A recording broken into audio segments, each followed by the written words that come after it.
Item number 9, we do have a speaker on item number 9.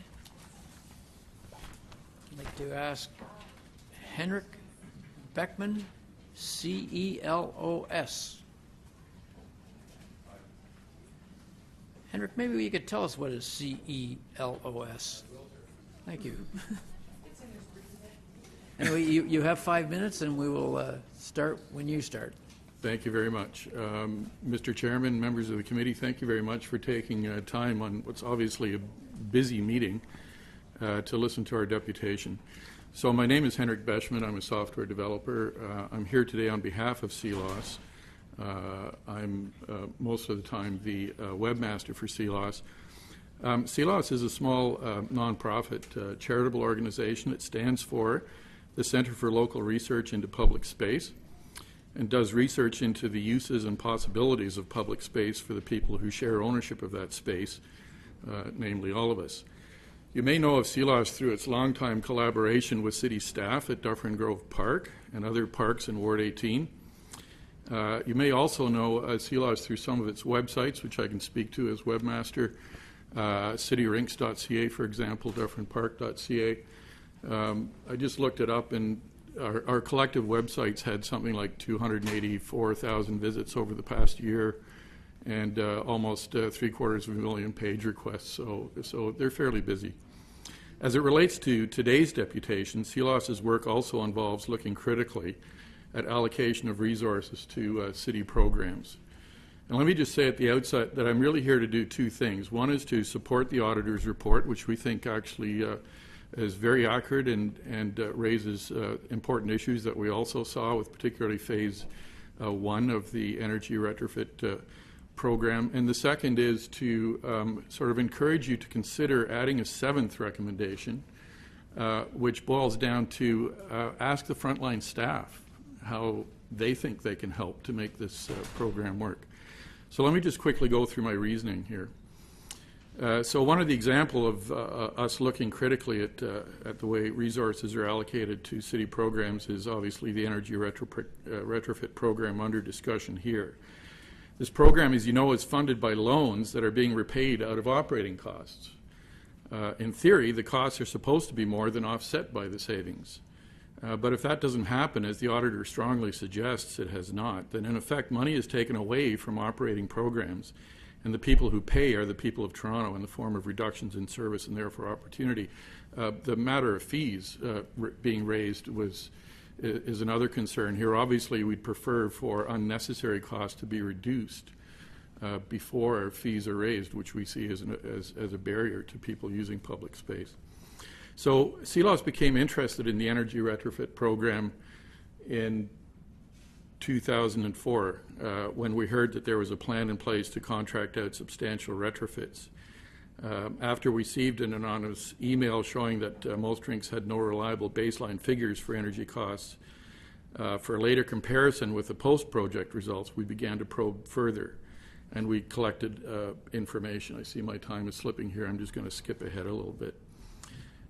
Without the savings being realized, and we did find lots of ways that we thought the program could have been implemented more cheaply. We determined some things that were amiss with the program, which I think the Auditor General has covered quite well. So in effect, the program was deemed rather than proved successful. The detailed information we're going to put up on our websites as we go along. So to my first point, we just want to encourage the Audit Committee here to take this auditor's report seriously. We think real money and real negative consequences are involved here. But then the next question is, how did this happen? And after that, what to do? There are many possible answers to this, which I obviously don't have time to go into here. I've provided some brief examples in my submission. But let me focus on one thing that we think is highly relevant to the energy retrofit program, namely the lack of involvement of frontline staff in the planning and implementation of this program. It's often been said that the main asset of any organization is its people, but too often we see this truism ignored or minimized by city management in this context and others. And we think that is certainly the case here. Indeed, the auditor's report lists many of the ways in which line staff have difficulty with the program. And I might just say quickly that with 30 years experience of software development, I've learned in some cases the hard way, you have to involve your end users for technical programs like this to succeed. So we make the following recommendation to the Audit Committee. The Audit Committee should add one more recommendation to Council regarding the Auditor's report on the Energy Retrofit Program. Namely, City Council requests the Director, Energy and Strategic Initiatives to report on ways and means of increasing involvement and support by frontline staff in energy savings initiatives. We think that this simple idea could set a process in Ask you motion. to wrap up, please, sir. You're at your 5 minutes. Oh, I'm sorry. One more sentence. We think that this simple idea could set a process in motion which could help with the Energy Retrofit Program and might even start to address one of the fundamental ways in which, in our opinion, the city could improve the effectiveness of some of its other programs. I apologize for going over time. I timed it just over 4 minutes, you knew, but thank you for your indulgence. Thank you. Are there questions? Questions of the deputy? Anybody? Seeing none, thank you very much. Thank you, sir.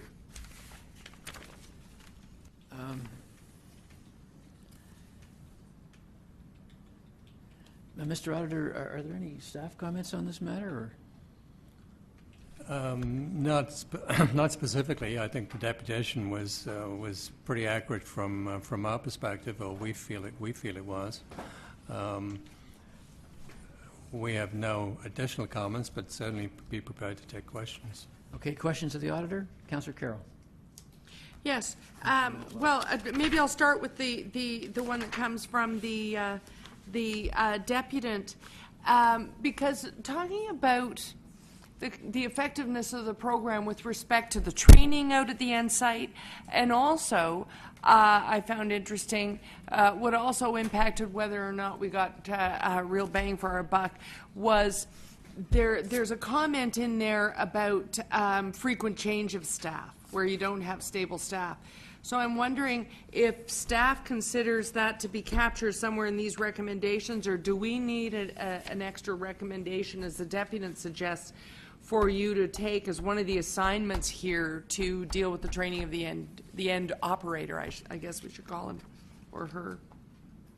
Or do you see it in the recommendations already?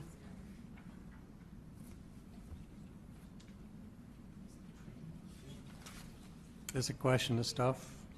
I'm talking to whoever is answering questions on the retrofit of community arenas.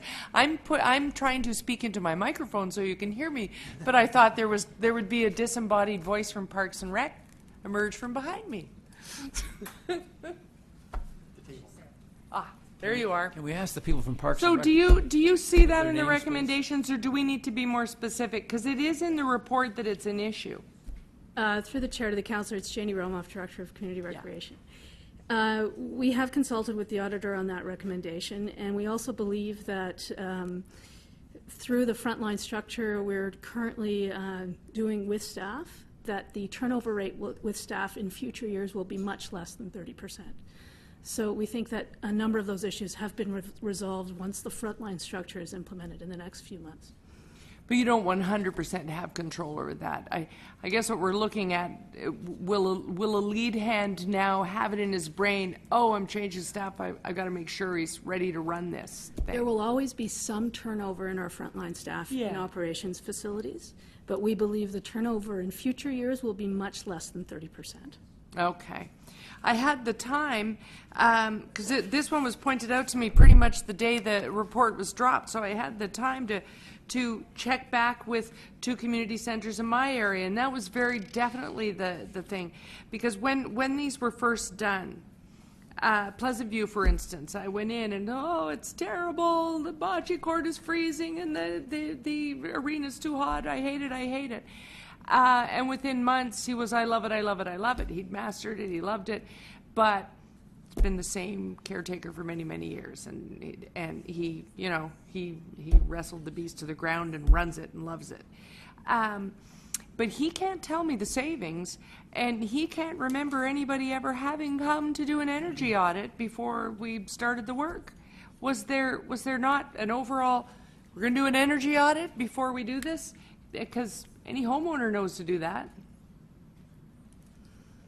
Jim Campstra from Facilities Management. And yes, every building was audited by our contractor before we did any work. And we then worked with Parks to confirm that the work that was recommended did make sense. So then the only missing piece would be, is it something in our financial structure? Do we not separate out, here's what we're spending on hydro and gas and such in this building? Are we not separating out those numbers? Yes, we are, and those reports have been circulated, but maybe not down to the staff level, possibly. So why are we having trouble quantifying these savings? Why can I not see that in 2006, 7, and 8, I spent X at Pleasant View, and in 9, 10, 11, I spent X, X, and X, and the savings is therefore thus, and the loan is therefore payable? Generally, we can do that, and we are doing that for every facility in the city, including all the arenas. There are some anomalies in the data because there are so many buildings and so many meters and so many bills, but generally we can do it. And why if generally we can, is there a problem between city-run and arena boards management? I'm wondering, why did Ted Reeve have to enter into some sort of negotiation to get to what their savings was? Why was it not black and white? That was one of the anomalies. It's always an anomaly. Yes, with Ted Reeve, operations had changed quite a bit after we did the audit in that facility. So we never came to an agreement on what those savings should be after we implemented the equipment. And that was the main reason for the I guess the shortfall that was shown in the report. Time up there. Okay, next questioner was Councillor Mallow.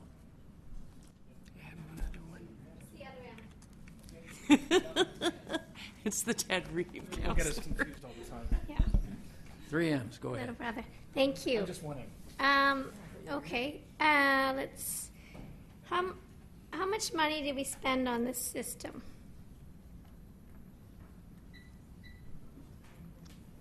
Sorry, Ted Reeve? The whole system for all the arenas. 9.9 million. Okay. And so, do we know how many arenas it was disconnected in? A total of 89 arenas received energy retrofits. Sorry? A total of 89 facilities received energy retrofits. But do we know how many it was disconnected in? No, I don't have that information. So how are we going to know to get it reconnected if we don't know which arenas it was disconnected in?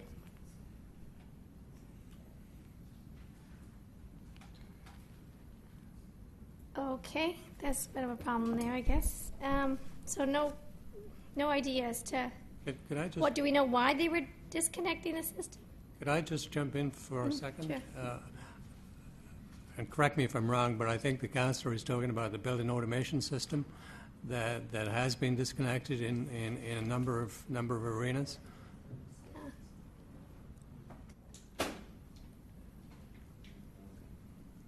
The building automation systems were part of the energy retrofits, and I don't know the exact number that were installed in the 89, but I think most of the buildings received a building automation system.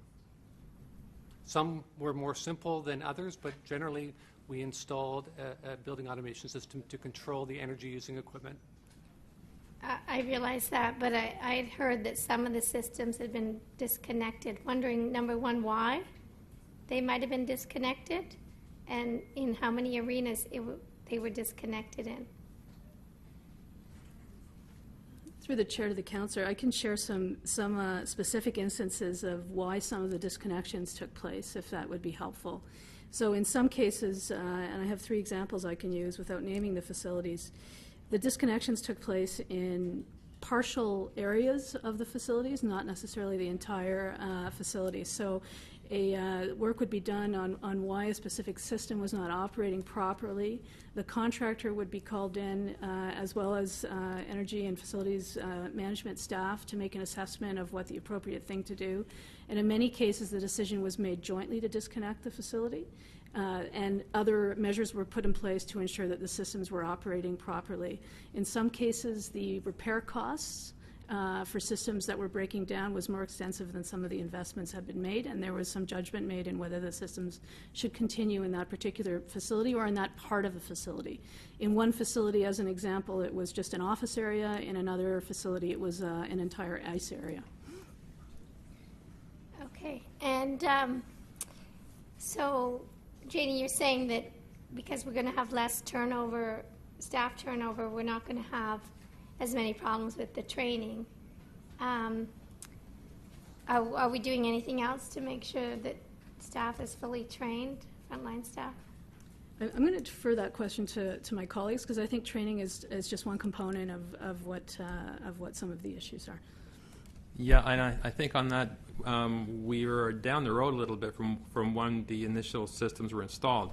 One of the recommendations of the auditor actually is to hire somebody within facilities who has expertise in building automation systems, and we've already done that. He is on site now, and he's a bit of a wizard when it comes to this, and he's already provided great value to other facilities within the city.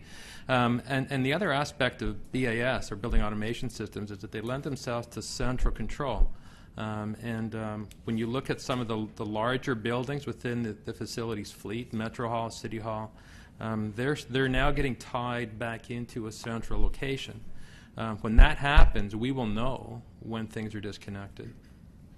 So going forward, we've already started to put in place the processes and the expertise to make sure that we're better down the road than we were perhaps in the past.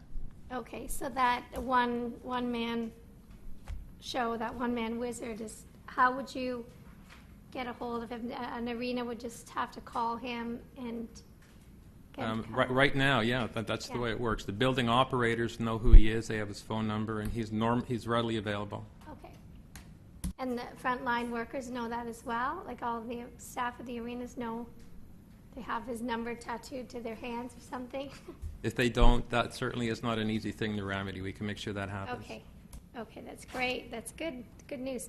And then, so what exactly was the issue with Ted Reeve? And are we resolved fully there You yet? know, that was certainly before my time with the city, and I don't have a really good answer for what happened, but I think it's instructive to understand the difference between energy savings and reduction in your utilities bill. Right? There's a lot of factors that come into play that are not just related to the technology that we install. If we changed out lighting fixtures to more efficient fixtures, we can calculate what the energy reduction of those fixtures are going to be. But if you go from a 5-day operation to a 7-day operation in the facility, you're going to use more energy, and your bill is going to go up. Weather, whether it's colder or warmer or windier, impacts that too. The degree to which the operating staff buy into the measures is a really big factor. So there's a number of issues beyond just switching out technologies that will impact upon the dollar savings that are realized. So that's kind of what happened at Ted Reeve? And? Oh, time's up there. Oh. Thank you. Councillor Fragedakis. Yes, thank you, Mr. Chair. Just a question. So there's one person with all the information for all of these as community centers, and so one person and has all this information about the system. Where do they have this information? In their mind? I mean, that's pretty risky as far as I'm concerned, that one person has all this information. What if something happens to this one person, then what? No, the system exists within facilities, but the one person is the consultant who works with the various user groups to make sure that their system is operating optimally. So the information is not in his head, it's stored somewhere else? Correct. Okay. Is there training or other people, if that person, for example, was to be off sick, could other people access that?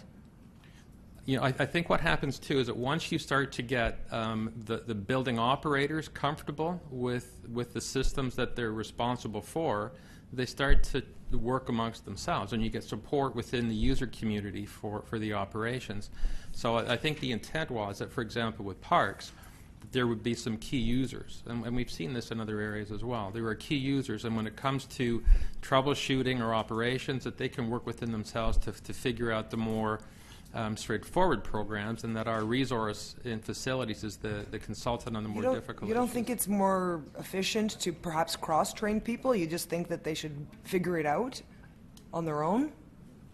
Oh, I think that's the idea. I mean, that I think, like I said, within the user community, people will know how to run these things. There's prior to the original startup, there was training provided to all of the operators, and as turnover, I think the issue was in one case is turnover, right? So we need to make sure that as people turn over, we've got a process in place that keeps the user community up to speed. Right, because it sounds like there, in some instances, everybody was turned over and nobody was left with the information.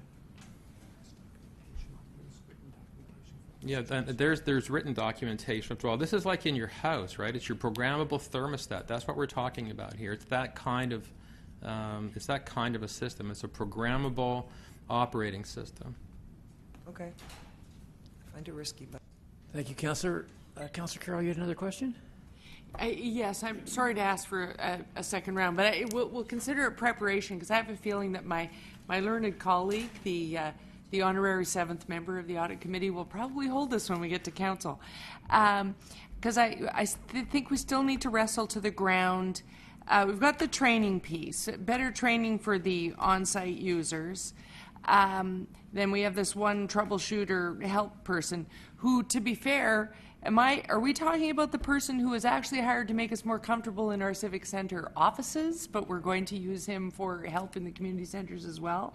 Is that the person we're talking about? That is the person, but we're already in the process of doubling our capacity. So Okay, we're going to double so that we can say to the public, we do care as much about your comfort in the community centers as our own selves in our offices. That will look better. But as to the loan itself and what was supposed to happen in all this, what I don't get to in the end of this report is how are we actually going to figure out whether or not this was a good investment. And it seems to me this far down the road, do we now need to, if we want that answer from you, do we now also need to look at some of these have thermostat and HVAC systems that would have needed to be done in a state of good repair at some point in this time frame as well. Plus some energy savings are possible. Is there a way to quantify at this late date whether or not we completely wasted our money, we're making some of it back, or the long-range savings of this pays it back, but the payback is a few more years than we thought it was going to be? Which of these scenarios are we really looking at? no, we can calculate what the energy savings should be, but we can't tell you what the dollar savings actually were, right? So going back to my lighting example, if we replace 600-watt lighting fixtures Okay, with... I'm sorry, I'm going to interrupt because I'll run out of time. I understand how you run those models. I just know that over at the Toronto Atmospheric Fund, we figure out exactly what the payback is, and when it doesn't happen in the 7 years, you can tell me exactly why it didn't happen and exactly how many years it will take, regardless of the fact that energy rates, hydro, gas, whatever, may change. They still are able to do the math to tell me if my investment was sound. We can do that math. You can do that. Can do that. Okay, thank you. I'm not sure if that's going to require a motion, but I know that by council, someone is going to be asking for it. Thank you, Councillor. Okay, I have a quick question myself here.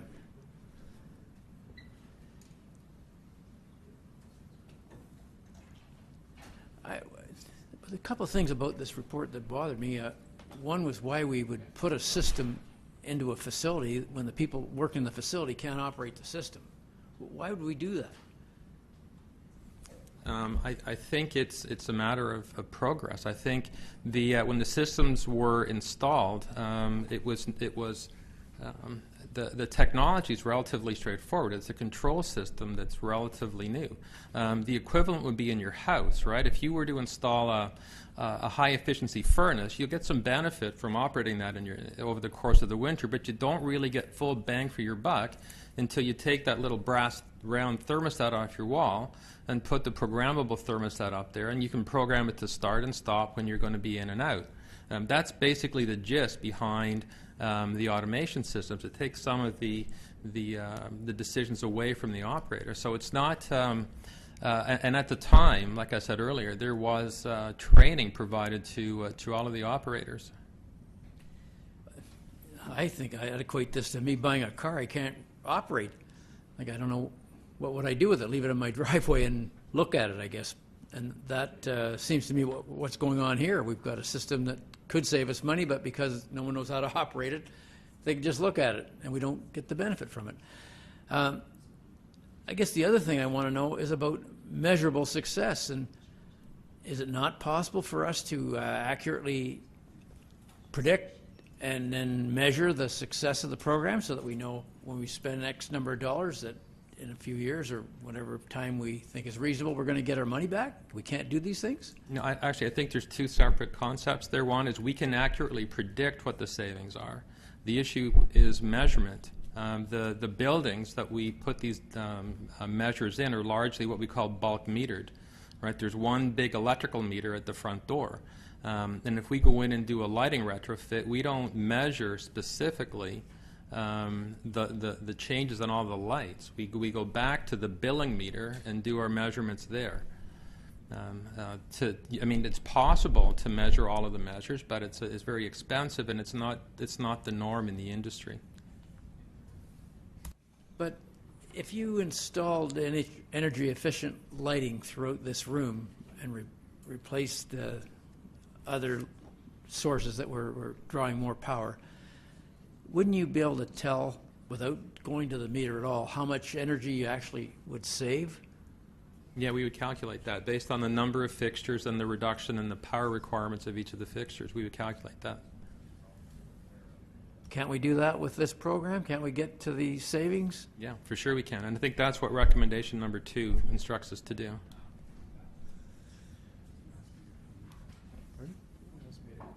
Okay. The auditor would like to have a comment.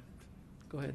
I'm going to ask Mr. Schauble to elaborate a little on the issues in terms of what we identified regarding cost savings. Yeah, and I would agree with what you just heard, is they can calculate the savings. The simple example is moving from a fluorescent incandescent bulb to a fluorescent bulb. The energy usage is well known from engineering statistics, and you can tell if you burn that bulb for 10 hours, you're going to save this much electricity. So that part is known, and they can, when they set up the measures, that's what they used to give their projections on the savings. When it gets more complicated, obviously, when we talk about brine pumps and heaters and furnaces. So then that gets complicated by things like the weather. If it's colder, you don't need, that's an advantage on ice. It's a disadvantage in heating the buildings. If the programs change and they're using them, adding programs, using a facility for more hours, when you look at the energy bill, you're not going to see the savings from the prior year because the usage went up. Electricity per hour may have gone down, but you're using it for more hours. So that's the part we're getting back on, reporting back on the financial results is the park staff do know what their programming changes are. So we're asking them to coordinate with parks to put these two sets of data together. The Energy Efficiency Office can calculate the impacts of weather and how that impacted the savings. If we put that together with the program results, they can calculate that as well, and we'll get a better idea of what the actual savings were for each facility. And that's part of what the reporting back that we've asked for is. Thank you very much. Are there any other questions? Are there any speakers, non-committee members present? I don't think there are. Speakers on this item then? Councillor Fragadakis. Sure. My motion is to add a number 7 in response to Mr. Beckman's deputation, that the Audit Committee recommend that City Council request the Director, Energy and Strategic Initiatives in consultation with the General Manager of Parks, Forestry and Recreation to consult with frontline staff on best practices as they relate to energy savings initiatives. I think it's a fairly common practice in the private sector to actually consult with frontline staff about these sorts of things. They are the frontline staff. They do know a few things, and perhaps we should be asking in the public sector for the frontline staff to contribute to opportunities to save energy and money. So I ask for your support. Okay. Thank you, Councillor. Any questions of the speaker? Next speaker then, Councillor Carroll, go ahead. Yes, I think that there's an extra piece that probably should be in this report, one that no doubt we'll talk about in council, where you have people who've been chairs of the more environmental committees and such. And I look forward to hearing from them. I actually do. My own take, having read the report, is that the other piece that's missing here, and this is hindsight, of course, but I think we're still at that point in energy retrofit and new technologies that we maybe need to ask ourselves this question. Back when this was being done, I remember at the time, although we were deciding to do it pre-climate change plan, and some of the structures that we have now for the environment don't exist in exactly the same form as they did when we were early on deciding that this was something we wanted to do and we wanted to build into the capital program. I think the lesson from the report is there are still some years to go, and that we really want to treat something like this not just as a capital program, but as a form of pilot. We want to ask ourselves at the very beginning, we're doing this new thing, there's a financing rationale to this program that involves savings, and we have to stop and ask ourselves, if we set it up like a control group, and I know that's hard to do for 89 community centers, but at the end of the day, we did not know exactly what we were spending on utilities, basic utilities, in each and every community center, in real good hard numbers. And where we differ from the school board in that respect is because their utility costs were coming from the province in their capital grant, and they were certain they were being grossly underfunded, and they were, and still are to this day. They had begun a long time before they started looking at energy retrofits that they're doing now, and actually doing groundbreaking things where they're allowed to by the province. They had itemized out this cost. So in effect, they would have, a history of utility costs. Then they would have an energy audit as of the day they might be going in to do it, and could do the most important thing in any environmental initiative, and that is good, hard monitoring. Because you're not just doing it to make sure that you pay your own loan, you are doing it to make a case and to show that you've now found a savings that has a business case for every facility like it anywhere in the public sector, anywhere in the continent. Because in fact, everything we do in this realm is to reduce emissions, to reduce energy usages anywhere we can on this planet.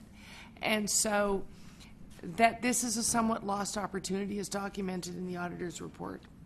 But going forward, not just so that we can justify that we spent $9.9 million, going forward as we do retrofits, we have to have the monitoring piece on the front end. Or on the back end, we end up adding staff to figure out how we maximize something that we didn't figure out the monitoring and maximization for on the front end. Thank you. Thank you, Councillor. Councillor McMahon. I have a motion.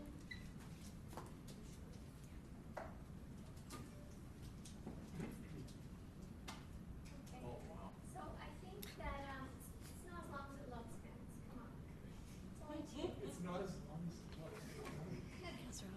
looks. It's just a little bit. Motion moved for the confidential attachment that Number one came with is the GTC timelines. Number item. two is Can we do that right cost at the end savings to reopen it and and move this to keep it confidential? increased time, support, and maintenance costs. I'll have to say So aye I for think that this is a step in the right direction. Thank you very much for getting that started.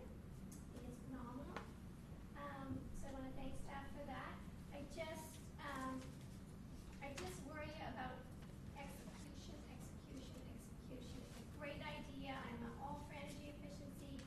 It's just when we have glitches like this, it gives energy efficiency a bad name, and we can't afford that in this day and age. We just need to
Thank you very much, Councillor. Yep. Are there any other speakers? Questions? Go ahead, Councillor. Councillor McMahon, what do you mean by the status of identifying cost savings? What does that mean?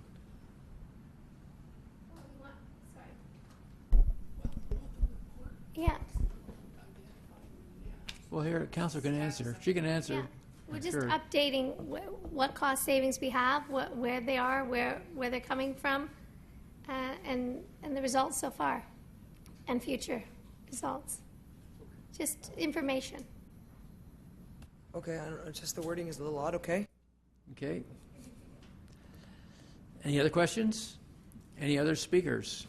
Okay, we have a couple of motions. Yes, Councillor Fragedakis' motion is first. This is to add item 7. I add a clause, item 7, requesting the Director Energy and Strategic Initiatives in consultation with the General Manager, Parks, Forest and Recreation to consult with frontline staff on best practices as they relate to energy savings initiatives. All in favor? Opposed, if any? And then Mary Margaret McMahon, moved by Councillor McMahon. That's a long one. I'm going to let you read it on the screen. All in favor? Opposed, if any? That's carried. And then item number 9, as amended. All in favor? Opposed, if any? That's carried.